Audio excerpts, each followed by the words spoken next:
Hi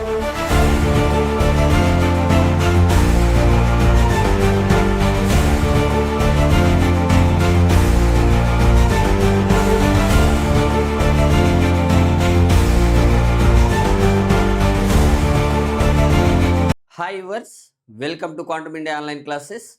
This is Suresh, physics faculty. ఈ వీడియోలో మనం డిస్కస్ చేసుకునేటటువంటి టాపిక్ ఏంటంటే డైమెన్షన్స్.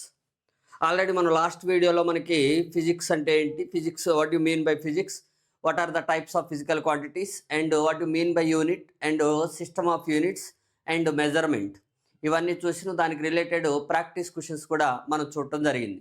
ఇప్పుడు మనం ఈ వీడియోలో డైమెన్షన్స్ని మనం కంటిన్యూ చేసే ప్రయత్నం చేద్దాం. జనరల్గా what you mean by dimensions, why the dimensions are introduced in physics అనే దాన్ని మనం చూడాలి. ఆల్రెడీ మనకి తెలుసు ఫండమెంటల్ క్వాంటిటీస్ 7 ఉన్నాయని, the rest of the all quantities except the supplementary quantities are comes under the derived quantities అని. అంటే meaning ఏంది, there are many derived quantities are present in physics or in the physical world. I would like to express the all derived quantities in terms of known quantities called the fundamental quantities. Fundamental quantities లో express చేయాలని అనుకుంటున్నాను నేను. దానికోసమే మనకి dimension అనే కాన్సెప్ట్ని introduce చేశారు. ఎందుకంటే మనకి డిఫరెంట్ డెరివ్డ్ క్వాంటిటీస్ ఉంటాయి, అంటే so many different derived quantities ఉంటాయి. We have to express the all derived quantities or the given derived quantities in terms of fundamental quantities alone. For that purpose, we need to know the concept of dimensions or the definition of dimensions. అది మనం నేర్చుకోవాలన్నట్టు. ఇప్పుడు ఏదైనా చూడండి, జనరల్గా మనం ఏదైనా కానీ for example మీ పేరు తీసుకోండి, ఇంగ్లీష్లో మీ పేరు తీసుకొని ఎన్నిసార్లు రిపీట్ అవుతుంది. ఫర్ ఎగ్జాంపుల్ నా పేరే తీసుకుంటే సురేష్ అనేదాన్ని చూద్దాం మనం. ఇప్పుడు ఎస్ అనేది ఎన్ని టైమ్స్ రిపీట్ అయింది, 2 times రిపీట్ అయింది, ఎస్ స్క్వేర్. ఎందుకంటే all English words are derived from the 26 alphabets only. అందుకే మనకి ఎన్నిసార్లు రిపీట్ అవుతుంది అని తెలియజేస్తూ ఉంటాం మనం ఇక్కడ. అలాగనే మనకి డెరివ్డ్ క్వాంటిటీస్ కూడా ఏం చేస్తాయి, ఎన్నిసార్లు రిపీట్ అవుతుంది fundamental quantity that given derived క్వాంటిటీలో అనే దాన్ని ఈ డైమెన్షన్ అనేది రిప్రజెంట్ చేస్తూ ఉంటుంది. ఓకేనా, సరే ఒకసారి చూద్దాం మరి దీంట్లో ఇన్ డెప్త్ మీనింగ్ ఎలా ఉంటుందో. అంటే మీకు ఎగ్జాంపుల్ చెప్తున్నా, లోకల్ ఎగ్జాంపుల్ అనేది most important to understand the physics than in the formal languages. Okay, సరే చూడండి, the powers to which the fundamental units are raised in a derived quantity అని మాట్లాడుతూ ఉన్నాడు. ఇక్కడ మనకి powers, it is nothing but a powers అనే దాన్ని చూసుకోవాలి మనం. Powers to which the fundamental units are raised in a derived quantity అనమాట. ఆ డెరివ్డ్ క్వాంటిటీలో మనకి ఫండమెంటల్ క్వాంటిటీస్ ఏ పవర్కి రేజ్ అయి ఉన్నాయి అనే దాన్ని చెప్తా ఉన్నాడు. అంటే it is nothing but a fundamental units అంటే మీనింగ్ ఏందండి, ఆల్రెడీ ఫండమెంటల్ క్వాంటిటీస్కి ఉండే యూనిట్స్ని మనం ఫండమెంటల్ యూనిట్స్ అంటాం. అంటే ఎప్పుడైతే ఫండమెంటల్ యూనిట్స్ తెలుస్తుందో ఫండమెంటల్ క్వాంటిటీ కూడా తెలుస్తుంది మనకి. అందుకే nothing to worry, fundamental units అన్నా ఫండమెంటల్ క్వాంటిటీస్ అన్నా ఇలా సిమిలర్గా తీసుకోవచ్చు ఎట్ దిస్ కాంటెస్ట్. ఓకేనా, సరే బాగానే ఉంది ఇంతవరకు. ఏంటి సార్ ఒక ఎగ్జాంపుల్ చెప్తే బాగుంటుంది కదా అనే డౌట్ వస్తుంది మీకు.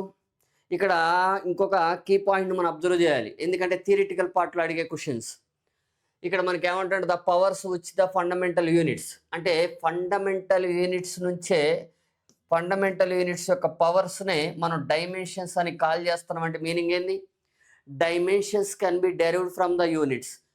Which units, fundamental units. Fundamental units నుంచే డైమెన్షన్స్ డెరివ్ అవుతాయి, అంతేగాని డైమెన్షన్స్ నుంచి ఫండమెంటల్ యూనిట్స్ డెరివ్ కావు. ఓకేనా, ఇక్కడ ఏంటది డైమెన్షన్స్ చూద్దాం మనం ఎగ్జాంపుల్స్ కూడా. Derived from the fundamental units అంటే మీనింగ్ ఏంది, ఏదో ఒక డెరివ్డ్ క్వాంటిటీకి తీసుకోండి. డెరివ్డ్ క్వాంటిటీని ఏం చేస్తాం మనం ఫండమెంటల్ క్వాంటిటీస్లో ఎక్స్ప్రెస్ చేస్తాం. ఫండమెంటల్ క్వాంటిటీస్లో ఎక్స్ప్రెస్ చేస్తామంటే ఫండమెంటల్ యూనిట్స్ అయినా కావచ్చు, ఫండమెంటల్ క్వాంటిటీస్లోనైనా ఎక్స్ప్రెస్ చేయొచ్చు, మీ ఇష్టం. ఇది జనరల్గా జరిగేది. అయితే ఇక్కడ మనం ఫండమెంటల్ యూనిట్స్ నుంచి మనం డైమెన్షన్స్ రాస్తాం for a given derived quantity or the given physical క్వాంటిటీకి సంబంధించి. అయితే ఇక్కడ మనం ఏంటి సార్ అర్థం చేసుకోవాల్సింది అంటే, ఇక్కడ డైమెన్షన్స్ ఎక్కడి నుంచి మనం డెరివ్ చేస్తున్నాం, ఫండమెంటల్ యూనిట్స్. ఒకవేళ given physical quantity if you are not expressed in terms of the fundamental units, you don't have the dimensions. I am repeating again, if you could not express the given derived quantity in terms of the fundamental units, then that given physical quantity having the no dimensions, but even though it has some other units maybe. ఎలా sir అని అడిగితే let us take an example. Solid angle have the unit, but what type of unit? Supplementary unit, steradian, but that is not the fundamental unit. Solid angle have the units called the steradians, but it does not have the dimensions because right, steradians is not the fundamental unit. Fundamental unit terms లో మనం express చేయలేం. అంటే దీని meaning ఏంది? Every physical quantity having the dimensions, జాగ్రత్త చూడండి statement, జాగ్రత్తగానే ప్రయత్నం చేయండి. The every physical quantity having the dimensions must have the units, ఓకేనా? But the physical quantity having the units may not have the dimensions. When they have the dimensions, if you express that physical quantity in terms of the fundamental units, otherwise you cannot write the dimensions. Like plane angle and the solid angle have the units, but they does not have the dimensions. ఇదన్నట్టు, ఓకేనా? ఇప్పుడు అర్థమైంది కదా? ఎందుకంటే ఆ డెఫినేషన్ని extend చేస్తే ఎలా extend చేస్తాడు మనకి కాంపిటేటివ్ ఎగ్జామినేషన్లో అనే దాన్ని మీకు ఇక్కడ మాట్లాడింది నేను. ఓకే, సరే చూద్దాం మరి డైమెన్షన్స్ని మనం ఎలా ఎక్స్ప్రెస్ చేస్తాము.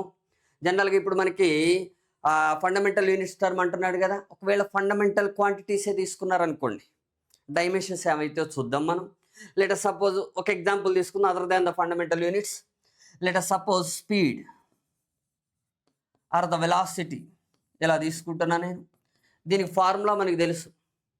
దీని ఫార్ములా ఏంటి మనకి? డిస్టెన్స్ బై, అంటే స్పీడ్ అయితే డిస్టెన్స్ బై టైం, వెలాసిటీ అయితే length by displacement by time. జనరల్గా యూనిట్స్ ఏమైతే చెప్పండి? ఫండమెంటల్ యూనిట్స్గా ఎక్స్ప్రెస్ చేయొచ్చుగా, మీటర్ పర్ సెకండ్. స్పీడ్కి వెలాసిటీకి యూనిట్స్ ఏంది? Metre per second. Metre is the fundamental unit, second is also a fundamental unit. అంటే కాంబినేషన్ ఆఫ్ ఫండమెంటల్ యూనిట్స్ ఉన్నాయి డెరివ్డ్ క్వాంటిటీలో. ఎందుకంటే already we know that derived quantities are derived from the fundamental quantities అని మనం already discuss చేసుకున్నాం. అప్పుడు ఏమవుతుంది? Metre దేనికి సంబంధించింది? లెంత్కి సంబంధించింది. తర్వాత సెకండ్ అనేది దేనికి సంబంధించింది? ఏ ఫిజికల్ క్వాంటిటీకి సంబంధించి? టైం ఫిజికల్ క్వాంటిటీకి సంబంధించింది. అలాంటప్పుడు డైమెన్షన్స్ ఎలా రాస్తాం అంటే ఎల్ ఇంటూ టీ పవర్ -1 అని పైకి తీసుకొని వస్తాం. ఈ విధంగా ఎక్స్ప్రెస్ చేస్తూ ఉంటారు. స్క్వేర్ బ్రాకెట్ పెట్టినము అంటే డైమెన్షనల్ ఫార్ములా అన్నట్టు. మరి ఏంటి సార్ ఇక్కడ ఒకసారి నాకు ఎక్స్ప్లెయిన్ చేయండి అంటారు. ఎగ్జామినేషన్లో ఎలా అడుగుతాడు? What is the length dimensions in the quantity called velocity or the speed. స్పీడ్లో లెంత్ డైమెన్షన్స్. డైమెన్షన్ అంటే ఏంది? ఇక్కడ పవర్స్ కదా, పవర్స్. ఇక్కడ లెంత్ పవర్ ఎంత ఉంది? 1, అంటే 1 అనమాట. లెంత్ డైమెన్షన్ ఎంత? 1. ఏది? గివెన్ వెలాసిటీ డెరివ్డ్ క్వాంటిటీలో. తర్వాత టైంకి పవర్ ఎంత ఉందండి? -1. అంటే dimensions of time in the velocity quantity is -1 అని మనం మాట్లాడుతూ ఉంటాం. ఇది జనరల్గా మనం చూస్తే. ఇంకా మనం అన్ని క్వాంటిటీస్కి డెరివ్ చేద్దాం, నథింగ్ టు వరీ, ఓకేనా? ఇది ఒక small example based on the definitions of dimensions. తర్వాత నెక్స్ట్ వచ్చేసి డైమెన్షనల్ ఫార్ములా అంటే ఇక్కడ చూడండి, an expression along with the power of mass. ఎందుకంటే పవర్సే కదా, ఫండమెంటల్ యూనిట్సే కదా ఇవన్నీ. మాస్, లెంత్, టైం అన్నీ కూడా పవర్స్. ఈ పవర్స్లో ఎక్స్ప్రెస్ చేసినాం అనుకోండి మనం, దాన్నే డైమెన్షనల్ ఫార్ములా అంటాం. యాక్చువల్గా ఇది లెంత్, టైం అని ఇలా తీసుకున్నాం. Let us suppose powers m power a, l power b, t power c, mass, length, time, ఓకేనా? ఇది డైమెన్షనల్ ఫార్ములా అవుతుంది. ఇది dimensional formula for a unknown physical quantity అని తీసుకుందాం. ఓకే, డెరివ్డ్ క్వాంటిటీ అని తీసుకుందాం, ఓకేనా? ఇలా ఆయన ఉంది ఇంతవరకు. ఒక్కోసారి 3 అనే కాదండి, ఇంకా యాడ్ అవుతూ ఉంటాయి. జనరల్గా మనకి ఫండమెంటల్ క్వాంటిటీస్ ఉన్నాయి కదా, ఏంటి మనకి కరెంట్, ఎలక్ట్రిక్ కరెంట్ని మనం యాంపియర్స్లో మెజర్ చేస్తాం. ఫండమెంటల్ యూనిట్ అది క్యాపిటల్ ఏతో డెనోట్ చేస్తూ ఉంటాం. ఒకసారి ఫండమెంటల్ యూనిట్స్కి కూడా డైమెన్షన్స్ రాద్దాం. ఫండమెంటల్ యూనిట్స్కి డైమెన్షన్స్ ఏవైతే ఆ క్వాంటిటీ ఏదైతే ఉంటుందో అదే అవుతుంది. రిమైనింగ్ అన్నీ కూడా ఇండిపెండెంట్ కదా, ఇండిపెండెంట్ కాబట్టి మిగిలిన అన్నీ కూడా డైమెన్షన్స్ 0 అవుతాయి అనమాట. చూద్దాం. సరే ఇక్కడ చూడండి, m power a, l power b, t power c. ఒకవేళ కరెంటు టర్మ్స్లో కరెంటుని మనం ఐ కానీ ఏ కానీ చూపించవచ్చు, ఐ పవరు రైట్ ఏబిసిడి అనుకుందాం. ఒకవేళ టెంపరేచర్ కెల్విన్ని తీటా కానీ కే అని చూపించవచ్చు, ఈ అని ఇలా రాసుకోవచ్చు మనం. ఇది జనరల్గా స్పెషల్ కేసెస్లో మనకి వస్తూ ఉంటాయి, కానీ జనరల్ ఫామ్ వచ్చేసి ఈ విధంగా తీసుకుంటూ ఉంటాం మనం. ఇది డైమెన్షనల్ ఫార్ములా, జనరల్ ఫార్మేట్ అనమాట.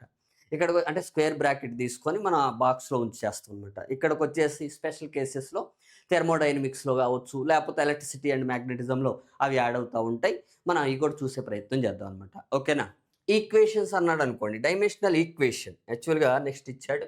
డైమెన్షనల్ ఈక్వేషన్ అంటే ఇప్పుడు ఆల్రెడీ మనం ఈ ఫిజికల్ క్వాంటిటీకి జస్ట్ డైమెన్షనల్ ఫార్ములా ఇది. ఇప్పుడు ఈక్వల్ తీసుకున్నాం అనుకోండి, ఇక్కడ ఏదో గివెన్ ఫిజికల్ క్వాంటిటీని కూడా స్క్వేర్ బ్రాకెట్లో తీసుకొని ఇప్పుడు ఈ ఫిజికల్ క్వాంటిటీకి సంబంధించినటువంటి డైమెన్షనల్ ఫార్ములా ఇలా రాసి రిప్రజెంట్ చేశారనుకోండి, అంటే ఈక్వల్ సింబల్ మనం ప్లేస్ చేస్తాం అంతే. అప్పుడు ఏమవుతుంది, ఈక్వేషన్ అవుతుంది అనమాట. M power A, L power B, T power C అని చెప్తా ఉంటాం. దీన్ని డైమెన్షనల్ ఈక్వేషన్ అని మనం చెప్తా ఉంటాం. ఓకేనా. ఇప్పుడు లెటస్ సపోజ్ డెన్సిటీ తీసుకుంటా నేను. డెన్సిటీ ఈజ్ ఈక్వల్ టు ఏంటంటే మాస్ బై వాల్యూమ్. మాస్కి యూనిట్స్ ఏంది కేజీ, వాల్యూమ్ ఏంది మీటర్ క్యూబ్. మీరు ఫండమెంటల్ క్వాంటిటీస్ టర్మ్స్లో కన్వర్ట్ చేసుకోనైనా డైమెన్షన్స్ ఫార్ములా రాయొచ్చు, లేదా యూనిట్స్గా కన్వర్ట్ చేసుకొనైనా రాయొచ్చు, as your wish. 2 ways to express the dimensional formula or to derive the dimensional formula for a given physical quantity. One way is to directly converting into the that physical quantity into the fundamental quantities or their corresponding fundamental units. అలాగైనా తీసుకొని మనం derive చేసుకోవచ్చు అనమాట. ఇలా తీసుకున్నా same వస్తుంది. కాకపోతే ఇక్కడ వాల్యూమ్ ఉంది కదా, మళ్ళీ లెంత్ ఇంటూ లెంత్ అని మీరు రాయాల్సి వస్తుంది. అందుకే ఇక్కడ సింపుల్గా మనం యూనిట్స్లో కన్వర్ట్ చేసుకుంటే ఈజీ అయిపోతుంది అనమాట. అప్పుడు ఏమవుతుంది చెప్పండి, కేజీ అనేది మాస్కు సంబంధించింది, తర్వాత మీటర్ అనేది లెంత్కి సంబంధించింది. అప్పుడు ఏమవుతుంది, ఎంఎల్ పవర్ -3. ఇది dimensional formula for the density. మరి డైమెన్షనల్ ఈక్వేషన్ అంటే ఏమవుతుంది, డెన్సిటీ ఈజ్ ఈక్వల్ టు రాసుకొని ఇది కూడా స్క్వేర్ బ్రాకెట్లో ఉంచి ఎంఎల్ పవర్ -3 రాసామనుకోండి. ఇక్కడ టీ కూడా తీసుకోవచ్చు, టీ పవర్ 0 అని తీసుకుంటాం అంతే. ఇప్పుడు ఇది డైమెన్షనల్ ఈక్వేషన్ అవుతుంది. ఇది డైమెన్షనల్ ఈక్వేషన్, ఇది డైమెన్షనల్ ఫార్ములా అవుతుంది, అంతే, ఏమి లేదు. ఓకేనా. అదే ఇక్కడ మనకి చెప్పబోతా ఉన్నాడు, నథింగ్ టు వరీ.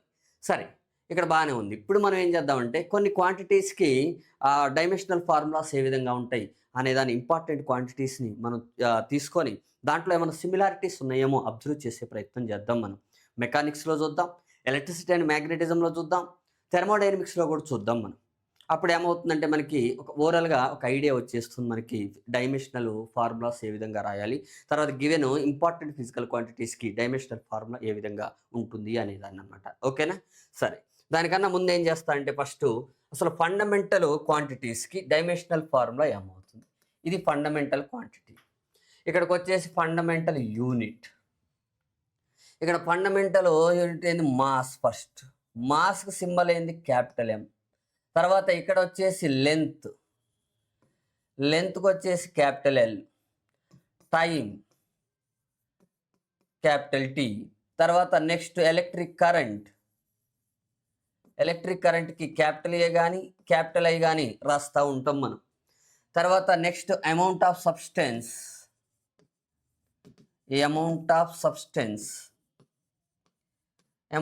సబ్స్టెన్స్ని మనం మోల్ అనేటటువంటి యూనిట్స్లో మెజర్ చేస్తూ ఉంటాం. ఆ యూనిట్స్ని అక్కడ మనం తీసుకోవచ్చు, మోల్. ఓకే, అంటే యూనిట్స్ని బేస్ చేసుకొని సింబల్స్ని మనం డెనోట్ చేస్తూ ఉంటాం, నథింగ్ టు వరీ. తర్వాత నెక్స్ట్ వచ్చేసి మనకి టెంపరేచర్.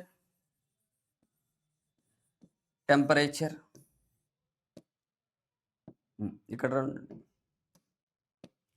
తర్వాత నెక్స్ట్ వచ్చేసి టెంపరేచర్ తర్వాత లూమినస్ ఇంటెన్సిటీ. ఓకేనా. 4, 3, 7 వచ్చేసి ఇక్కడ చూడండి మనకి ఫండమెంటల్ యూనిట్ మాస్కి ఏమవుతుంది, కేజీ. ఈ కేజీ ప్లేస్లో ఏం చేస్తాం, యూనిట్, అది ఫండమెంటల్ యూనిట్. ఆ పవర్ని మనం ఆ ఫండమెంటల్ క్వాంటిటీ టర్మ్స్లో రిప్రజెంట్ చేస్తూ ఉంటాం, ఎం. తర్వాత లెంత్కి యాక్చువల్గా ఏందండి ఫండమెంటల్ యూనిట్ మీటర్. సింబల్ వచ్చేసి స్మాల్ ఎం, కానీ అది లెంత్ కాబట్టి క్యాపిటల్ ఎల్ అని డెనోట్ చేస్తూ ఉంటాం. అప్పుడు డైమెన్షనల్ ఫార్ములా చూడండి, డైమెన్షనల్ ఫార్ములా మాస్ దీనికి సంబంధించి ఎల్. అదే టైం ఎలోన్ అయితే టైంకి ఏంది యాక్చువల్గా సెకండ్, ఈ సెకండ్ని ఇలా రాస్తూ ఉంటాం. Dimensional formula for time is ఈ విధంగా రాస్తూ ఉంటాం. ఈ ఈక్వేషన్ అయితే టైమ్ ఈజ్ ఈక్వల్ టు అని రాస్తాం, అంతే ఏం లేదు. ఓకేనా. తర్వాత కరెంట్కి యాక్చువల్గా ఆంపియర్ ఏని ఇక్కడ ఏ కానీ డైరెక్ట్గా ఐ కానీ మనం డెనోట్ చేయొచ్చు. యాంపియర్ కదా, యాంపియర్లో ఏ అయినా తీసుకోవచ్చు, లేదా కరెంట్ని జనరల్గా మనం ఐతో డెనోట్ చేస్తాం కాబట్టి ఐ అయినా తీసుకోవచ్చు. అప్పుడు డైమెన్షనల్ ఫార్ములా ఏమవుతుందంటే ఐ అవుతుంది. లేదా ఇలా కూడా కొన్ని బుక్స్లో ఇస్తూ ఉంటాడు, నథింగ్ టు వరీ, ఇలా కూడా ఉండొచ్చు. తర్వాత నెక్స్ట్ వచ్చేసి అమౌంట్ ఆఫ్ సబ్స్టెన్స్కి యూనిట్స్ ఏందండి, mole. Power of fundamental units అని మాట్లాడుకున్నాం కదా మనం, అందువల్ల పవర్ అంటే దీనికి తర్వాత హెచ్ఎన్ క్వాంటిటీలో స్క్వేర్ వచ్చిందంటే స్క్వేర్ వస్తుంది అక్కడ కూడా, అంతే ఏం లేదు. ఓకే సరే, దీన్ని ఈ విధంగా చూపిస్తూ ఉంటాం, ఎంఓఎల్ ఈ తీసేస్తాం. అప్పుడు దీనికి డైమెన్షనల్ ఫార్ములా యూనిట్స్లోనే రాశాడు చూడండి ఈ విధంగా. అంటే కొన్ని టర్మ్స్లో ఏం చేశాడు, యూనిట్స్ ఫండమెంటల్ యూనిట్ యొక్క సింబల్ని ఇలా డైరెక్ట్గా ఫండమెంటల్ క్వాంటిటీ సింబల్గా తీసుకొని రాస్తున్నాడు.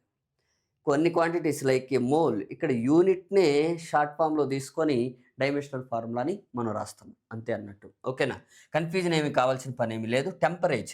టెంపరేచర్కి ఏంది యాక్చువల్గా మనకి కెల్విన్. ఈ కెల్విన్లో నుంచి కే అయినా తీసుకుంటాడు, లేదంటే దీన్నే తీటా అని కూడా చూపిస్తూ ఉంటారు. అలాంటప్పుడు ఏమవుతుంది, ఈ ఫండమెంటల్ యూనిట్ యొక్క సింబల్ ద్వారా మనకి డైమెన్షనల్ ఫార్ములాని ఇక్కడ రాస్తూ ఉంటాం. ఇలాగైనా రాసుకోవచ్చు, లేదంటే కే అయినా రాయొచ్చు. ఓకేనా, నో ప్రాబ్లం. యాక్చువల్గా కే అనే దానికన్నా తీటా రాస్తే బాగుంటుంది, ఎందుకంటే కే అంటే మళ్ళీ బోల్ట్జ్మన్ కాన్స్టెంట్ అలా ఉంటుంది, అందువల్ల అన్నట్టు. ఓకేనా, కేబీ అని కూడా తీసుకుంటారు. సరే, లూమినస్ ఇంటెన్సిటీ క్యాండేలా. ఈ క్యాండేలా నుంచి సిడి తీసుకుంటాం. అప్పుడు ఏమవుతుంది, దీని డైమెన్షనల్ ఫార్ములా సిడి అవుతుంది. ఈ విధంగా ఇది ఫండమెంటల్ క్వాంటిటీస్కి ఎగ్జామినేషన్లో అడుగుతూ ఉంటాడు. Dimensions of time in the length quantity అని అడిగితే ఏమవుతుంది, లెంత్ క్వాంటిటీలో మనకి టైం డైమెన్షన్స్ ఏమవుతుంది, 0 అవుతుంది. ఏమీ లేవు అంటే మీనింగ్ ఏంటంటే 0. T⁻0 ఎంత 1 కదా, ఈ విధంగా. ఓకే, అంటే ఇప్పుడు మాస్ కానీ లెంత్ కానీ ఇదేంటది, ఇది లెంత్ కదా, టైం కానీ తర్వాత కరెంట్ కానీ కెల్విన్ కానీ ఇవన్నీ కూడా డైమెన్షన్స్ ఏమైతే 0 అవుతాయి. అంటే వీటి పవర్స్ ఏమైతే 0 అయిపోతాయి, పవర్స్ 0 అయిపోతాయి అనమాట. ఈ విధంగా మనం మాట్లాడుతూ ఉంటాం. ఎగ్జామినేషన్లో ఇలా కూడా అడుగుతూ ఉంటాడు, what is the dimension of time in the mass quantity, 0. ఎందుకంటే ఫండమెంటల్ క్వాంటిటీస్ కాబట్టి అవి సింగిల్గా ఉండిపోతాయి. రిమైనింగ్ ఆల్ పవర్స్ ఆర్ 0 అని మనం మాట్లాడతాం, ఎందుకంటే fundamental quantities are independent quantities అని మనందరికీ తెలుసు కాబట్టి. ఓకేనా, ఇది జనరల్గా చూస్తాయి. ఇక ఇప్పుడు ఏం చేద్దాం సార్ అని అడిగితే, మనం మెకానిక్స్లో అసలు మెకానిక్స్లో జనరల్ ఫిజికల్ క్వాంటిటీస్ యొక్క డైమెన్షనల్ ఫార్ములాస్ ఎలా ఉంటాయి అని ఒక సీక్వెన్స్లో మనం తీసుకునే ప్రయత్నం చేద్దాం. ఇక్కడ నేను ముఖ్యంగా మెకానిక్స్లో మాట్లాడుతాను. నేను మెకానిక్స్లో first speed or the velocity, దీన్ని బేస్ చేసుకుంటే ఏమవుతుంది, దీనికి ఫండమెంటల్ యూనిట్స్ టర్మ్స్లో ఎక్స్ప్రెస్ చేస్తే ఇదేగా మీటర్/సెకండ్. మీటర్ అంటే దేనికి సంబంధించింది, లెంత్కి సంబంధించింది. సెకండ్ అంటే దేనికి సంబంధించిందండి, టైంకి సంబంధించింది. అప్పుడు ఎలా రాసుకోవచ్చు, ఎల్టీ పవర్ పైకి వస్తే ఏమవుతుంది, -1 అవుతుంది. ఇది తర్వాత ఈ చేంజ్ ఇన్ వెలాసిటీని ఏమంటాం మనం, యాక్సలరేషన్ అంటాం. Acceleration A is equal rate of change of velocity. దాన్ని ఎలా రాస్తాం మనం, ఫండమెంటల్ యూనిట్స్లో రాయాలంటే మీటర్/సెకండ్². కానీ మీటర్కి సంబంధించి ఫండమెంటల్ యూనిట్ ఏమవుతుంది, ఫండమెంటల్ క్వాంటిటీ ఏమవుతుంది, లెంత్ అవుతుంది. మీటర్కి సంబంధించి లెంత్ అంటే లెంత్ క్వాంటిటీని రిప్రజెంట్ చేస్తుంది. సెకండ్ అనేది టైం క్వాంటిటీని, కాబట్టి ఈ విధంగా. అప్పుడు ఏమవుతుంది, ఎల్టీ పవర్ పైకి వస్తే ఏమవుతుంది, -2 అవుతుంది. ఇది స్క్వేర్ బ్రాకెట్ అండి, ఒకవేళ నేను అటు ఇటు రాసినా కానీ అదైతే స్క్వేర్ బ్రాకెట్ లాగా తీసుకోండి. ఓకేనా, రైట్, బాగానే ఉంది. తర్వాత next momentum P is equal to ఏమవుతుంది చెప్పండి. జనరల్గా మొమెంటం అంటే మాస్ ఇంటూ వెలాసిటీ, అంటే kg/సెకండ్. kg/సెకండ్ అంటే కేజీకి దేనికి సంబంధించిందండి, మాస్కి సంబంధించింది. మీటర్ దేనికి సంబంధించింది, లెంత్కి సంబంధించింది. బై టైం, సెకండ్ అనేది దేనికి సంబంధించింది, టైంకి సంబంధించింది. అప్పుడు ఏమవుతుంది, ఎంఎల్ టీ పవర్ -1 అవుతుంది. ఇది దేనికి ఈక్వల్ అవుతుంది సార్ అంటే ఇంపల్స్. ఎందుకంటే impulse is equal change in momentum. అంటే మొమెంటానికి ఇంపల్స్కి సేమ్ డైమెన్షనల్ ఫార్ములా ఉంటుంది. ఇక్కడ ఇంకో విషయం, సేమ్ డైమెన్షనల్ ఫార్ములా ఉన్నంత మాత్రాన సేమ్ క్వాంటిటీస్ అని మీనింగ్ కాదు. Different quantities may have the same dimensional formula. The physical quantity having the same dimensions means they may not have the same nature. ఇవన్నీ కూడా థియరిటికల్ క్వశ్చన్స్లో పిన్ టు పిన్ ఇంపార్టెంట్ మీకు. I'm repeating again, the two physical quantities having the same dimensions may not have the same nature. ఎందుకంటే ఇప్పుడు let suppose వర్క్కి torque same units ఉంటాయి, same dimensional formula ఉంటుంది, కానీ work is different, torque is different nature, different physical quantities. అంతేనా? ఓకేనా? ఇది జనరల్గా మనం మాట్లాడుకుంటే ఎగ్జామినేషన్ పాయింట్ ఆఫ్ వ్యూ. సరే, ఇంకా చూద్దాం ఏం జరుగుతుంది, ఎందుకంటే అవన్నీ ప్రాక్టీస్ క్వశ్చన్స్లో వస్తూ ఉంటే nothing to worry. Next force తీసుకుందాం మనం. మరి force is nothing but a mass into acceleration అని చెప్తాం. దానికి యూనిట్స్ ఏమైతే KG metre per second square. దీన్నే మనం న్యూటన్ అని కూడా చెప్తాం మనం సింగిల్ ఫామ్లో. ఓకేనా? అప్పుడు ఏమవుతుంది, కేజీ అంటే ఎంత? కేజీ అంటే దేనికి సంబంధించింది? మాస్కు సంబంధించింది. మీటర్ దేనికి సంబంధించింది? లెంత్కి సంబంధించింది. పర్ సెకండ్ స్క్వేర్ ఉంది. పర్ సెకండ్ స్క్వేర్ అనేది టైంకి సంబంధించింది, స్క్వేర్ ఉంది. ఈ విధంగా తీసుకుంటాను. అప్పుడు దీన్ని ఎలా రాసుకోవచ్చు? MLT power -2. జాగ్రత్త చూసుకోండి, వీటి బేస్ చేసుకొని మనం అన్ని డెరివ్ చేసుకుంటూ వస్తున్నాం మనం. ఫోర్స్ అది. తర్వాత వర్క్ కానీ, టార్క్ కానీ, ఎనర్జీ కానీ సేమ్ డైమెన్షన్స్ ఉంటాయి. దేని నుంచి అయినా మీరు డెరివ్ చేసుకోండి, మీ ఇష్టం. అది హీట్ ఎనర్జీనా, పొటెన్షియల్ ఎనర్జీనా, కైనెటిక్ ఎనర్జీనా మనకు అనవసరం. ఎనర్జీనా కాదా అనేది ఇంపార్టెంట్ మనకి. టార్క్ కానీ, వర్క్ కానీ. జనరల్గా వర్క్ ఫార్ములా తీసుకున్నారనుకోండి, ఫోర్స్ ఇంటూ డిస్ప్లేస్మెంట్. ఫోర్స్కి యూనిట్స్ ఏమైతే? న్యూటన్. తర్వాత డిస్ప్లేస్మెంట్కి యూనిట్స్ ఏమైతే? మీటర్. న్యూటన్ అంటే ఏంది? సంథింగ్ ఫోర్స్ కదా, ఫోర్స్కి సంబంధించినటువంటి యూనిట్స్ తీసుకుంటాం. ఇంత టైం పట్టదు, కానీ మీరు ప్రాక్టీస్ చేస్తే ఆల్రెడీ ఫోర్స్కి ఏంది? MLT power -2 metre. మీటర్ అంటే దేనికి సంబంధించింది? లెంత్కి సంబంధించింది. దీని ప్లేస్లో ఇది రాసేస్తున్నా నేను డైరెక్ట్గా, న్యూటన్ ప్లేస్లో ఇది రాసేసిన. అప్పుడు ఏమవుతుంది? ప్రొడక్టే కదా అది. అప్పుడు మనకి dimensional formula for work or the torque or the energy is L into L ఏమవుతుందండి? L² T పవర్ -2 అవుతుంది అనమాట. ఈ విధంగా మనం మాట్లాడుతూ ఉంటాం. తర్వాత ఇంకా వర్క్ తర్వాత power P is equal to ఏంది? Work by time. వర్క్ అంటే ఏంటండి? సింపుల్గా జౌల్ పర్ సెకండ్. జౌల్ అంటే ఇప్పుడు ఆల్రెడీ న్యూటన్ మీటరే జౌల్ అవుతుంది, ఇక డైరెక్ట్గా అది తీసేసుకోవచ్చు మనం. అంటే మీనింగ్ ఏంది? ML² T power -2. వర్క్ ప్లేస్లో డైరెక్ట్గా ఇలా రాస్తున్న డైమెన్షనల్ ఫార్ములా. టైంకి సంబంధించి బై టైం కాబట్టి క్యాపిటల్ T తీసుకుంటాను. అప్పుడు ఏమవుతుందో చూడండి, ML² T పవర్ పైకి వస్తే ఏమవుతుంది? -1 అవుతుంది, అంటే T power -3. This is the dimensional formula for the power. ML² T power -3 అవుతుంది. అదే వర్క్కి అయితే ML² T పవర్ -2 అవుతుంది. అదే ఫోర్స్కి అయితే ML T పవర్ -2 అవుతుంది. ఇవన్నీ కూడా మరి అదే వెలాసిటీకి అయితే LT పవర్ -1 అవుతుంది. యాక్సలరేషన్కి అయితే LT పవర్ -2 అవుతుంది. ఓకే, సరే, బాగానే ఉంది ఇంతవరకు. యాంగులర్ మూమెంటానికి అదేవిధంగా ప్లాంక్స్ కాన్స్టెంట్కి సేమ్ వస్తుంది. అవసరమైతే చెక్ చేద్దాం మనం, అది కూడా ఉంది కాబట్టి nothing to worry. Planck's constant ఏంటి sir? Angular momentum formula MVR అవుతుంది. MVR. M అంటే ఇది మాస్కు సంబంధించింది కదా, సింపుల్గా రైట్, క్యాపిటల్ M తీసుకుంటున్నా.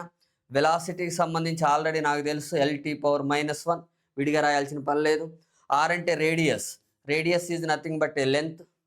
అప్పుడు ఏమవుతుంది? డైరెక్ట్గా ఫిజికల్ క్వాంటిటీస్ నుంచి రాసేస్తున్నా నేను. ఓకే, దీన్ని బేస్ చేసుకుంటే ML² T పవర్ -1 అవుతుంది.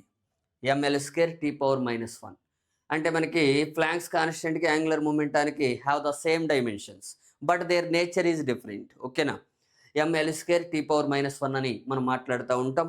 ఇవి మనకి మెకానిక్స్లో మేజర్ క్వాంటిటీస్కి సంబంధించినటువంటి ఇది డైమెన్షనల్ ఫార్ములాస్. అదేవిధంగా న్యూటన్స్ యూనివర్సల్ గ్రావిటేషనల్ కాన్స్టెంట్ కూడా రాద్దాం. క్యాపిటల్ జీకి Newton's universal gravitational constant units ఏమైతే అంటే దీనికి సంబంధించి newton metre square per KG square అవుతుంది. న్యూటన్ అనేది మనకి ఫండమెంటల్ యూనిట్ కాదు, కానీ దాన్ని మళ్ళీ ఫండమెంటల్ యూనిట్స్లో కన్వర్ట్ చేసుకోవచ్చు. చేసుకొని మళ్ళీ చేయటం కన్నా డైరెక్ట్గా ఫోర్సు డైమెన్షనల్ ఫార్ములా రాస్తే సరిపోతుంది. న్యూటన్ ప్లేస్లో force dimensional formula L⁻² into metre square అంటే L² బై కేజీ స్క్వేర్ అంటే మాస్ స్క్వేర్. అప్పుడు ఏమవుతుంది 10 m⁻² అవుతుంది, ఇక్కడ 1 అవుతుంది. అప్పుడు m⁻⁻1 వస్తుంది, m⁻⁻1. తర్వాత L² ఇంటూ L ఏమవుతుంది L³ అవుతుంది, T⁻². ఇక్కడ చూడండి, ఇది ఇంపార్టెంట్. జనరల్గా నెగిటివ్ మాస్కి నెగిటివ్ డైమెన్షన్ ఉన్న క్వాంటిటీ ఇది. ఓకేనా? Which of the following constant have the negative dimensions for mass అంటాడు. ఓకేనా? నెగిటివ్ డైమెన్షన్స్ ఫర్ మాస్ అంటే నెగిటివ్ డైమెన్షన్స్ ఆఫ్ మాస్ అంటాడు. అప్పుడు మాస్కి నెగిటివ్ డైమెన్షన్స్ ఉంది ఏంటేది? Gravitational constant. Dimensions of mass in G is -1 which means negative అని మనం మాట్లాడుకోవచ్చు. ఇలా జరుగుతూ ఉంటుంది అన్నట్టు ఇది మెకానిక్స్లో మనకి. తర్వాత ఇంకా ఏం చెప్పొచ్చు మనం?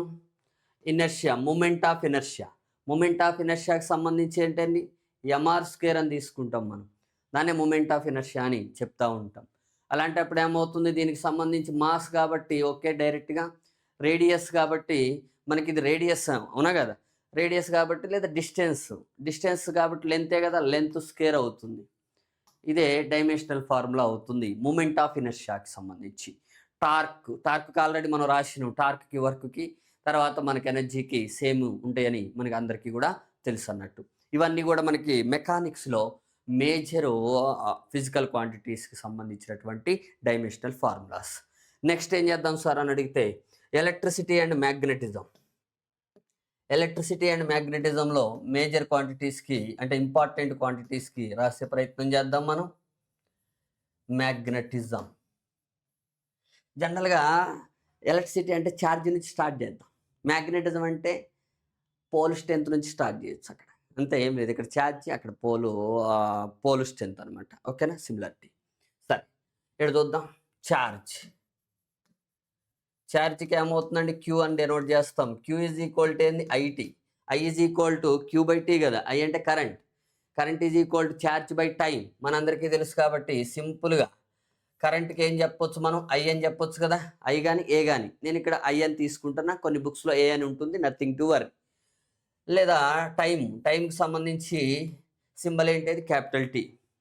ఈ విధంగా పవర్ ఏమీ లేదు, 1 కాబట్టి నో ప్రాబ్లం, ఈ విధంగా తీసుకుంటాం. లేదంటే ఇలా కూడా రాయొచ్చు. Dimensional formula for charge is ఏటీ. ఎట్ అయినా ఐటీ అయినా రాసుకోవచ్చు, నథింగ్ టు వరీ. నేను ఐటీని ఫాలో అవుతూ ఉంటా, చూసుకోండి. మరి ఇప్పుడు ఈ ఛార్జ్ నుంచి నేనేం చేస్తా? పొటెన్షియల్కి రాస్తా. పొటెన్షియల్ డిఫరెన్స్కి కానీ లేదా వోల్టేజ్కి కానీ ఈఎంఎఫ్ కానీ సేమ్ డైమెన్షనల్ ఫార్ములాస్ ఉంటాయి. దాన్ని బేస్ చేసుకుంటే ఏమవుతుంది? Voltage is equal to work by time అని తెలుసు నాకు. వర్క్కి ఆల్రెడీ తెలుసు కదా, తెలిసిన వాటి నుంచి తెలియని వాటికి ఈజీగా రాసుకోవచ్చు. వర్క్కి ఏంటేదండి? ml² T⁻². ఛార్జ్కి ఏందండి? ఇక్కడే రాసుకున్నాం కదా, ఐటీ అని. ఈ విధంగా రాసుకోవచ్చు. అప్పుడు voltage dimensional formula, dimensional equation formula రాస్తాను చూడండి. ఇలా తీసుకున్నారనుకోండి వోల్టేజ్కి, లేదా పొటెన్షియల్కి. ఈ ఐ పైకి వస్తుంది, T⁻−1 అవుతుంది. ml² T⁻³ I⁻−1 అవుతుంది. ఇప్పుడు చూడండి, స్పెషల్ కేసు ఇది. స్పెషల్ కేసులో మనకి ఇక్కడ ఎలక్ట్రిసిటీలో ఐ ఎంటర్ అవుతుంది, థెర్మోడైనమిక్స్లో టెంపరేచర్ ఎంటర్ అవుతూ ఉంటుంది. అందుకే మనకి ఏది థెర్మోడైనమిక్స్లో టెంపరేచర్ యాడ్ అవుతుంది, మోల్స్ కూడా యాడ్ అవుతూ ఉంటాయి. చూద్దాం మన క్వశ్చన్ రైట్ ఎలా ఉంటాయో. ml² T⁻³ I⁻−1 is the dimensional formula for potential అని, లేదా ఈఎంఎఫ్ అని, వోల్టేజ్ అని చెప్తా ఉంటాడు, చూసుకోండి. దీని నుంచి ఓమ్స్ లా నుంచి resistance or V is equal to ఏందండి? ఐఆర్. దాని నుంచి రెసిస్టెన్స్ ఈజ్ ఈక్వల్ టు ఏమవుతుంది? V/I అవుతుంది. V/I అవుతుంది. ఆల్రెడీ మనకి V is the voltage or potential difference అక్కడ తెలుసుగా మనకి. ml square T power -3 I power -1 by ఇక్కడ I అంటే మనం ఇలాగైనా రాసేస్తాం డైరెక్ట్గా కరెంట్ కాబట్టి ఈ I పైకి వచ్చింది అనుకోండి ఏమవుతుందో చెప్పండి ml square T power -3 I power -1 -2 అవుతుంది -2 జాగ్రత్త చూసుకోండి ఈ విధంగా ml square t power -3 I power -2 is the dimensional formula for the resistance అవుతుంది. దాని రెసిప్రోకల్ ఏమంటాం మనం కండక్టెన్స్ అంటాం అవునా కదా కండక్టెన్స్ అంటే ఏంది సింపుల్గా రెసిప్రోకల్ ఆఫ్ రెసిస్టెన్స్ అంటే దీని రెసిప్రోకల్స్ తీసుకుంటే సరిపోతుంది అప్పుడు ఏమవుతుంది దీని రెసిప్రోకల్ అంటే రివర్స్ అవుతాయి పవర్స్ అంతేనా కదా m పవర్ 1 కాస్త m పవర్ -1 నెగిటివ్ డైమెన్షన్స్ మాస్క్ నెగిటివ్ డైమెన్షన్స్ కండక్టెన్స్కి వచ్చింది గ్రావిటేషనల్ కాన్స్టెంట్కి ఉంది ఎందుకంటే చాలామంది గ్రావిటేషనల్ కాన్స్టెంట్ ఒకటే గుర్తుపెట్టుకుని వెళ్తారు వాడు కాంబినేషన్స్ ఇస్తాడు resistance gravitational constant conductance gravitational constant అన్నింటిలో గ్రావిటేషనల్ కాన్స్టెంట్ ఉంటుంది ఎందుకంటే మన అందరికీ తెలుసు కాబట్టి దానితో పాటు ఇంకేదన్నా ఉన్నాయా అనేది తెలుసుకోవాలి మన ఫిజిక్స్ ఇంకా వస్తే చూద్దాం నాకు కూడా తెలియదు okay we have to derive them సరే m పవర్ -1 l పవర్ -2 ఇక్కడ మైనస్ ఉంది కాబట్టి ప్లస్ ఇక్కడ I పవర్ 2 అవుతుంది ఇది కండక్టెన్స్ ఓకేనా తర్వాత నెక్స్ట్ రెసిస్టివిటీకి యూనిట్స్ ఏందండి సింపుల్గా ఓం మీటర్ అవునా కదా ఓం మీటర్ అవుతుంది దీనికి ఏమవుతుంది సీమెన్ అవుతుంది అంతే దీనికి సీమెను ఇది ఓం మీటర్ అంటే ఏంది జనరల్గా ఓం అంటే ఏంది రెసిస్టెన్సే కదా ఇంటూ మీటర్ ఆల్రెడీ రెసిస్టెన్స్కి ఎంత ఉంది ml square t power -3 I power -2 into length metre కదా ఆ లెంత్ మల్టిప్లై చేస్తే ఏమవుతుందండి సింపుల్గా రాస్తున్నా చూడండి ml square t power -3 I power -2 ఇక్కడ మనకి ఆల్రెడీ లెంత్కి ఇంటూ లెంత్ ఉంది సరే ఇంటూ లెంత్ అని తీసుకోండి అప్పుడు ఏమవుతుంది దీన్ని మల్టిప్లై చేస్తే మనకి ml³ అవుతుంది l square into l³ t power -3 I power -2 ఇదంతా కూడా మీకు ఎందుకు అంటే ఎలా అప్రోచ్ కావాలి ఏ విధంగా వస్తుంది అన్నిటిని గుర్తుపెట్టుకోవద్దు మనం రైట్ ఈ ప్రాక్టీస్ అనేది ఏమవుతుందంటే ఫార్ములా చూడడంలోనే మీరు ఎలాగైనా తీసుకురండి ఫైనల్గా డైమెన్షనల్ ఫార్ములా తీసుకొస్తున్నారా లేదా అనేది అక్కడ మనకి ఎక్స్పెక్ట్ చేస్తూ ఉంటాడు ఎగ్జామినేషన్ పాయింట్ ఆఫ్ వ్యూలో అదే మనకి డెమో సెషన్లో అయితే ఇలాంటివి కూడా ఉంటాయి కాబట్టి మనం ఆ వేలో కూడా మనం ప్రిపేర్ అయి ఉండాలన్నట్టు ఓకే సరే బాగానే ఉంది ఇది రెసిస్టివిటీ తర్వాత కండక్టివిటీ అంటే ఏంటండి రెసిప్రోకల్ ఆఫ్ రెసిస్టివిటీ రో ఈజ్ ఈక్వల్ టు ఏమవుతుంది రెసిప్రోకల్ సిగ్మా ఈజ్ ఈక్వల్ 1/ρ అవుతుంది ఎందుకంటే రెసిస్టివిటీని రోతో చూపిస్తాం కండక్టివిటీని సిగ్మాతో చూపిస్తూ ఉంటాం 1/ρ అంటే దీనికి ఏమవుతుంది రెసిప్రోకలేగా m power -1 l power -3 t power 3 I power 2 అవుతుంది దీనికి సంబంధించి ఈ విధంగా అంటే ఇక్కడ చూడండి conductance and conductivity having the negative dimensions for negative dimensions of mask negative dimensions అంటే స్పెషల్ కేసు అదేంటి సార్ మీరు అన్నిటికీ నెగిటివ్ ఉన్నాయి కదా దాన్ని హైలైట్ చేస్తున్నారు అంటే రేర్ కేసు కదా అని రేర్ కేసెస్ గురించి ఎగ్జామినేషన్స్లో డిస్కస్ చేస్తూ ఉంటాడు అనమాట ఓకేనా తర్వాత ఇంకా మనకి ఎలక్ట్రిసిటీలో ఏమున్నాయండి కెపాసిటెన్స్ ఆఫ్ ఏ కెపాసిటర్ని మనం ఎలా రాస్తాం C is equal to Q by potential difference delta V లేదా సింపుల్గా పొటెన్షియల్ డిఫరెన్స్ V అని తీసుకుంటున్నా నేను అప్పుడు ఏమవుతుంది ఆల్రెడీ ఛార్జ్కి తెలుసుగా మనకి IT అని బై ఇక్కడ మనకి వోల్టేజ్కి ఆల్రెడీ మనం ఇక్కడ రాసిన potential difference ml square t power -3 I power -1 ఇది పైకి వెళ్తే ఏమవుతుంది I పవర్ 1 ఇంటూ 1 స్క్వేర్ అవుతుంది ఈ t పవర్ -3 పైకి వెళ్తే t power 1 into t power 3 t power 4 అవుతుంది ఇది l పవర్ -2 అవుతుంది ఇది m పవర్ -1 అవుతుంది ఇక్కడ కూడా చూడండి నెగిటివ్ డైమెన్షన్స్ వచ్చింది మాస్కి m పవర్ -1 తర్వాత l power -2 t power 4 I square అవుతుంది ఇది కెపాసిటెన్స్కి సంబంధించి డైమెన్షనల్ ఫార్ములా ఇదే ఫారెడ్కి ఈక్వలెంట్ అన్నట్టు ఎందుకంటే కెపాసిటెన్స్ కూలుంబ్ ఫర్ వోల్ట్ అన్న ఫారెడ్ అన్న సేమ్ అవుతుంది అలా యూనిట్స్లో కూడా మనకు ఒక్కోసారి రివర్స్ ఆర్డర్లో కూడా అడగవచ్చు which of the following dimensional formula can represents the unit of farad unit represent చేసే డైమెన్షనల్ ఫార్ములా ఏది అని అడుగుతాడు ఇదని చెప్పొచ్చు మనం ఈజీగా ఓకేనా సరే బాగానే ఉంది. ఇది కెపాసిటెన్స్కి. తర్వాత ఇంకా దీంట్లో ఇండక్టెన్స్, సెల్ఫ్ ఇండక్టెన్స్, ఏ టర్మ్స్ ఉంటే ఆ టర్మ్స్ మాట్లాడతాం. మ్యూచువల్ ఇండక్టెన్స్, ఈ రెండింటికి సేమ్ ఉంటుంది. యాక్చువల్గా దీని యూనిట్స్ ఏంటంటే హెన్రీ యూనిట్, యాక్చువల్గా డెరివ్డ్ యూనిట్ అది. ఓకేనా? అయితే మనం జనరల్గా సెల్ఫ్ ఇండక్టెన్స్ ఎల్ నుంచి ఈ ఎమ్కి కానీ దీన్ని ఎల్తో చూపిస్తూ ఉంటాం. మనందరికీ తెలుసు కోఎఫిషియంట్ ఆఫ్ సెల్ఫ్ ఇండక్టెన్స్ అని. ఆ ఎల్ని ఇండక్టర్స్లో మనం మాట్లాడుతూ ఉంటాం. ఏసీ సర్క్యూట్స్లో ఏందండి, what is the potential difference across the inductor L into di/dt అని రాసుకుంటాం మనం. ఇక్కడ ఆల్రెడీ ఈ అన్ని క్వాంటిటీస్ తెలుసు, ఇది ఒకటేగా తెలియదు మనకి. అప్పుడు ఎల్ ఈజ్ ఈక్వల్ టు ఏమవుతుంది, v ఇంటూ dt/di. ఇలా తీసుకుందాం మనం కొద్దిసేపు, జస్ట్ డైమెన్షనల్ ఫార్ములా కోసం కాబట్టి. ఇలా తీసుకున్నారనుకోండి ఏమవుతుందండి, వోల్టేజ్కి ఆల్రెడీ వచ్చింది కదా, ఎంత వచ్చింది ఇక్కడ, ml² t పవర్, ఇదే కదా వోల్టేజ్కి, ml² t power -3 i power -1, ml² t power -3 i power -1 ఇది. తర్వాత ఇక్కడ టైం ఉంది, టైం డిఫరెన్సే కదా, rate of change of current అంటాం మనం. అక్కడ టైం కాబట్టి టైంకి తీసుకున్నా బై, ఇక్కడ కరెంటుకు సంబంధించింది ఐ అని తీసుకున్నా నేను. ఈ విధంగా వస్తుంది. అప్పుడు ఏమవుతుంది, ml² t power 1 t power -3 t power -2, ఈ ఐ పైకి వస్తే ఐ పవర్ -1 -2 ఐ పవర్ -2. ఇది మనకి ఇండక్టెన్స్కి కానీ మ్యూచువల్ ఇండక్టెన్స్కి కానీ డైమెన్షనల్ ఫార్ములా అవుతుందన్నమాట. ఓకేనా? ఇది మనకి ఎలక్ట్రిసిటీలో మనకి మేజర్ పార్ట్.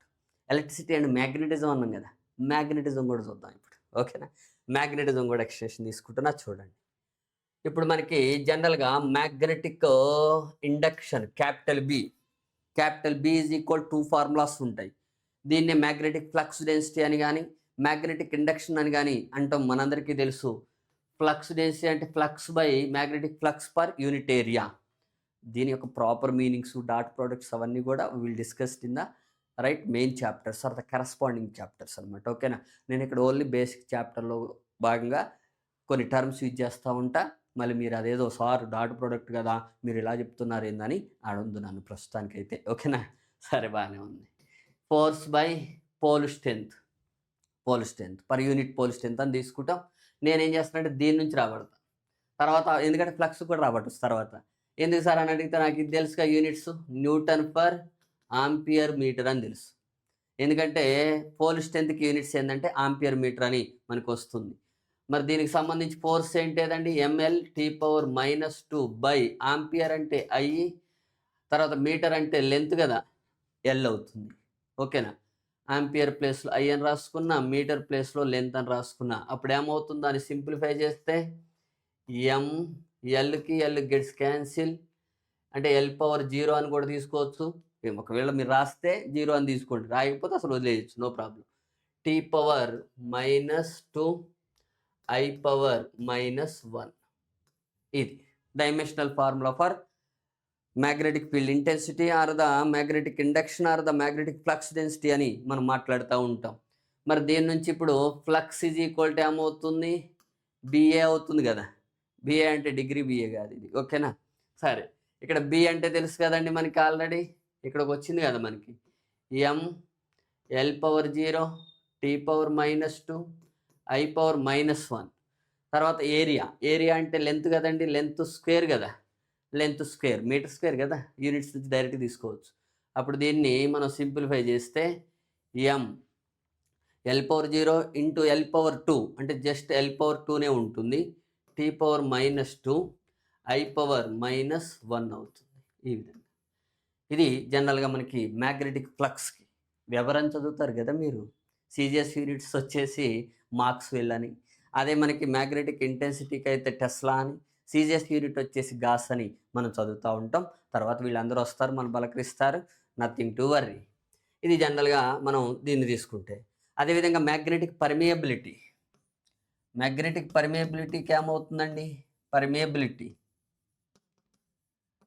జనరల్గా కులుమ్స్ లా ఏం చెప్తుంది, force is equal μ0/4π into m1 m2/r². m1 m2 అంటే ఏంది, పోల్ స్ట్రెంగ్త్ అనమాట, అవునా కదా? పోల్ యొక్క పోల్ స్ట్రెంగ్త్ M1 M2 అని మనం మాట్లాడుతూ ఉంటాం. యూనిట్స్ ఏమైతే చెప్పండి, దీని నుంచి μr ద μ0 అని తీసుకుంటున్నా నేను ఓన్లీ యూనిట్స్ పర్పస్లో. ఇది న్యూటన్, ఇది metre square. Newton metre square ఎట్లా, ఇది కాన్స్టెంట్ కాబట్టి దీనికి ఉండదు, నేను తీసుకుంటలేదు. బై ఇక్కడ ఆంపియర్ మీటర్ కదా, ఆంపియర్ స్క్వేర్ మీటర్ స్క్వేర్ అవుతుంది. మీటర్ స్క్వేర్ గెట్స్ క్యాన్సిల్, అప్పుడు న్యూటన్ ఫర్ ఆంపియర్ స్క్వేర్ అవుతుంది. న్యూటన్ అంటే ఆల్రెడీ మనకి తెలుసు, mL⁻²/2 బై ఆంపియర్ స్క్వేర్ అంటే I స్క్వేర్ అవుతుంది. అప్పుడు మనకి dimensional formula for the magnetic permeability అప్పుడు ఏమవుతుంది, mL⁻², I⁻² అవుతుంది అనమాట. T⁻², I⁻² అనేది మనకి ఏది పర్మియబిలిటీకి సంబంధించింది. ఇది ఎలక్ట్రికల్ మ్యాగ్నెటిక్ పర్మియబిలిటీ. మరి what about the electrical permittivity? ε0 or the epsilon అని చెప్తూ ఉంటాం. ఎలక్ట్రికల్ పర్మిటివిటీ దీన్ని ఎలా రాయొచ్చు మనం? కులుంబ్స్ లా ఇన్ ఎలక్ట్రోస్టాటిక్స్, ఇది magnetostatic. Coulomb's law in electrostatics is equal 1/4πε0 Q1 Q2/r² కదా. వీటన్నిటికి తెలుసు మనకి, ε0కే తెలియదు. ε0 ఈజ్ ఈక్వల్ టు ఏమవుతుంది, దీని నుంచి యూనిట్స్ ఏమవుతాయి చెప్పండి? కూలంబ్ స్క్వేర్ బై ఇది ఇటు వస్తుంది కదా, coulomb square by newton metre square అవుతుంది. ఆల్రెడీ కూలంబ్ స్క్వేర్కి తెలుసు కదా మనకి. కూలంబ్స్ అంటే ఏంది, IT అంటే I²T² బై న్యూటన్ అంటే మనకి ఫోర్స్ mL⁻², మీటర్ స్క్వేర్ అంటే లెంత్ స్క్వేర్ అవుతుంది. దీన్ని అన్నిటిని సింప్లిఫై చేస్తే ఏమవుతుందండి, రైట్? దీన్ని సింప్లిఫై చేస్తే M ఇక్కడ నెగిటివ్ వస్తుంది చూడండి, ఏడు కూడా, అవునా కదా? మాస్కి మళ్ళీ నెగిటివ్ వస్తుంది. ఇదన్నీ కూడా మాస్కి నెగిటివ్ ఉన్న యూనిట్స్ని మైండ్లో పెట్టుకోండి జాగ్రత్తగా. m⁻⁻1 ఓకే, ఇక్కడ I² ఉంది, ఇక్కడ T⁻−2 పైకి వస్తే T⁻4 అవుతుంది. L పరిస్థితి ఏంది, L³ కదా, L⁻−3 అవుతుంది. అంటే జనరల్గా మనం MLT ఫామ్లో రాస్తున్నాం కాబట్టి T⁻4 ఓకే. I పరిస్థితి ఏంది, I అవతల ఉంటుంది, I², ఇది అన్నట్టు. This is the dimensional formula for electrical permittivity అని మనం మాట్లాడుతూ ఉంటాం. ఈ విధంగా చెప్తూ ఉంటాం. ఇదంతా కూడా ఎలక్ట్రిసిటీ అండ్ మ్యాగ్నెటిజానికి సంబంధించింది. తర్వాత నెక్స్ట్ థెర్మోడైనమిక్స్లో ఎలా ఉంటాయో చూడండి. Thermodynamics are the thermal properties of materials. దానికి సంబంధించి ఎలా ఉంటుంది అంటే, జనరల్గా మనకి specific heat capacity S is equal to ఏందండి, Q/m×∆T అని మనం మాట్లాడుతూ ఉంటాం. Q is nothing but a energy, heat energy. ఎనర్జీకి డైమెన్షనల్ ఫార్ములా ఏమవుతుంది, mL²T⁻² బై మాస్కి ఏంటిదండి M. ∆T అంటే టెంపరేచర్ డిఫరెన్స్, కెల్విన్ నేను తీటా అని తీసుకుంటా అని చెప్పే కదా, తీటా అని తీసుకుంటాను. అప్పుడు M గెట్స్ క్యాన్సిల్, అప్పుడు ఏమవుతుంది, రైట్, m⁻0 ఓకే రాయండి, L² T⁻−2 ఇంటూ θ⁻−1 అవుతుంది. ఇది జనరల్గా మనకి స్పెసిఫిక్ హీట్ కెపాసిటీకి సంబంధించి. నెక్స్ట్ ఇంకా ఏం జరుగుతుంది సార్ అని అడిగితే, మనకి లేటెంట్ హీట్ ఏంది, Q/m అనమాట. Q అంటే ఏంది, mL² T⁻−2 ఎనర్జీ కదా, by mass gets cancel, L² T⁻−2. ఇది చూడండి ఎలా ఉందో. L² T⁻−2 అంటే L⁻−1 హోల్ స్క్వేర్ రాయొచ్చుగా. L⁻−1 అంటే ఏంది, L⁻−1 అంటే వెలాసిటీ స్క్వేర్ యూనిట్స్తే లెటెంట్ హీట్ అవుతుంది. ఎగ్జామినేషన్లో అడుగుతాడు, right, if the which of the following quantity can represent the same dimensions of square of the velocity అని అడుగుతాడు. లెటెంట్ హీట్, స్పెసిఫిక్ హీట్, ఇలా different terms అడుగుతాడు. అలాంటప్పుడు మనం సింపుల్గా రైట్ లెటెంట్ హీట్ అంతే సరిపోతుంది మనకి. ఈ లెటెంట్ హీట్, స్పెసిఫిక్ హీట్ ఎలానో మనం థెర్మోడైనమిక్స్లో మనం నేర్చుకుంటాం, నథింగ్ టు వర్రీ. ఇలా జరుగుతూ ఉంటుంది. తర్వాత ఇంకా ఏముంటాయి మనకి థెర్మోడైనమిక్స్లో, PV = nRT కదా, nRT. ఇక్కడ N అనేది మోల్స్, R అనేది మనకి ideal gas constant. R is equal to, దీనికి యూనిట్స్ ఏమైతే చూద్దాం, అంటే డైమెన్షనల్ ఫార్ములా PV/NT అవుతుంది. PV is nothing but A work units అవుతాయి. వర్క్ యూనిట్స్ అంటే మీనింగ్ ఏంది? Energy units. ml² T⁻⁻². ఎన్ అనేది ఏంటిదండి? మోల్ని ఎలా చూపిస్తాం మనం? MOL. ఇక్కడ ఏంటిది? టెంపరేచర్ని ఎలా చూపిస్తాం? తీటా. టెంపరేచర్ యూనిట్స్ అన్నట్టు. ఓకేనా? అప్పుడు ఏమవుతుంది? దీనికి సంబంధించి సింప్లిఫై చేస్తే ml² T⁻⁻² mole power -1 theta -1 ఇలా తీసుకుంటాం. ఈ విధంగా మనకి గ్యాస్ కాన్స్టెంట్కి ఏది ఐడియల్ గ్యాస్ కాన్స్టెంట్కి dimensional formula ml² T⁻⁻² mole inverse, అదేవిధంగా టెంపరేచర్ ఇన్వర్స్ అవుతుంది అనమాట. ఓకేనా? అంటే కెల్విన్ ఇన్వర్స్ అని తీసుకోవచ్చు. తర్వాత మనకి స్టిఫెన్స్ కాన్స్టెంట్, ఇది ఐడియల్ గ్యాస్ కాన్స్టెంట్. ఓకేనా? ఐడియల్ గ్యాస్ కాన్స్టెంట్ అంటే ఈ టెంపరేచర్కి సంబంధించిందని కూడా ఇక్కడ రాస్తున్నాను నేను. స్టిఫెన్స్ కాన్స్టెంట్ మీ అందరికీ తెలుసు కదా. స్టిఫెన్స్ కాన్స్టెంట్ వాల్యూ కూడా తెలిసే ఉంటుంది మీకు. ఏంటది? 5.67 × 10⁻⁸ వాట్స్ పర్ కెల్విన్ పవర్ 4 అని. అవునా కదా? అంటే ఏంటది? మనకి యాక్చువల్గా intensity of radiation is equal to sigma T⁻⁴ అని. ఇంటెన్సిటీకి యూనిట్స్ ఏంది? Watts per metre square.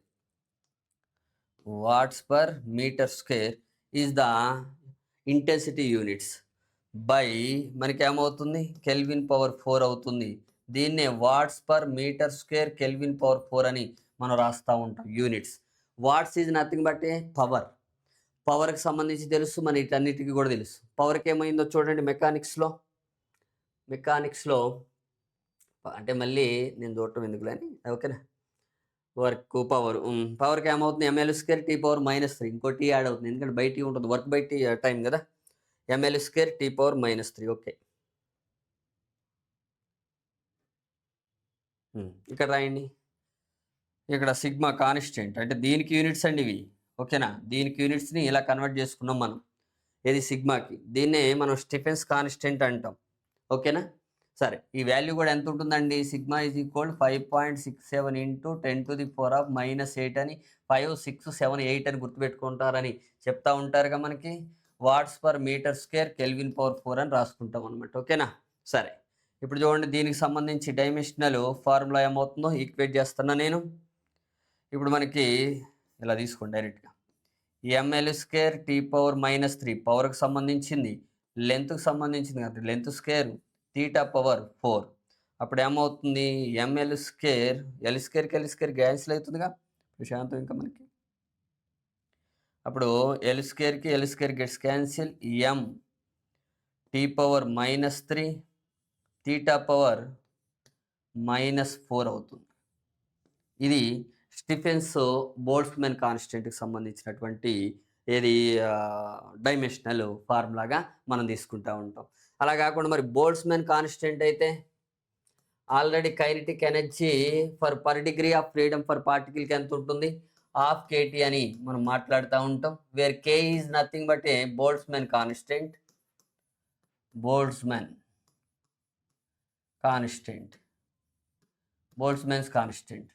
మరి అప్పుడు k ఈజ్ ఈక్వల్ టు ఏమవుతుంది? యూనిట్స్ ఏమైతే చెప్పండి? Energy joule for kelvin. Joule is nothing but a ఎనర్జీకి సంబంధించి ml² T⁻⁻2 by kelvin theta అని తీసుకుంటా. అప్పుడు dimensional formula for Boltzmann constant KB అని తీసుకున్నాం, సఫిక్స్ B అని తీసుకున్నాం, ఎందుకని మంచిది. ఓకేనా? ఫర్ కన్వీనియంట్ అన్నట్టు. సరే, ఇక్కడ చూడండి ml² T⁻⁻2 θ⁻⁻1. This is the dimensional formula for Boltzmann constant అనమాట. ఎన్నైనా రాసుకోవచ్చు, ఎలక్ట్రిక్ ఫీల్డ్ అవన్నీ కూడా వస్తూ ఉంటాయి, నథింగ్ టు వరీ. ఓకేనా? ఇవి మ్యాక్సిమం మనం మేజర్ ఏరియాస్లో ఫిజిక్స్లో ఏ విధంగా ఉన్నాయి అనే దాన్ని మనం మాట్లాడుకున్నాం. నెక్స్ట్ వీడియోలో classification of physical quantities based on dimensional formulas అంటే ఎలా ఉంటాయో చూడండి, జస్ట్ ఓవరాల్గా అంతే. ఓకే, ఇవంతా కూడా మన journey. Next homogeneity, principle of homogeneity. What you mean by dimensional analysis? What are the applications? యాక్చువల్గా అప్లికేషన్స్ కూడా ఉంటాయండి. అప్లికేషన్స్ బేస్ చేసుకొని ఇవన్నీ కూడా మనం మళ్ళీ నెక్స్ట్ మాడ్యూల్లో మనం చూసే ప్రయత్నం చేద్దాం అనమాట. ఓకేనా? Thank you.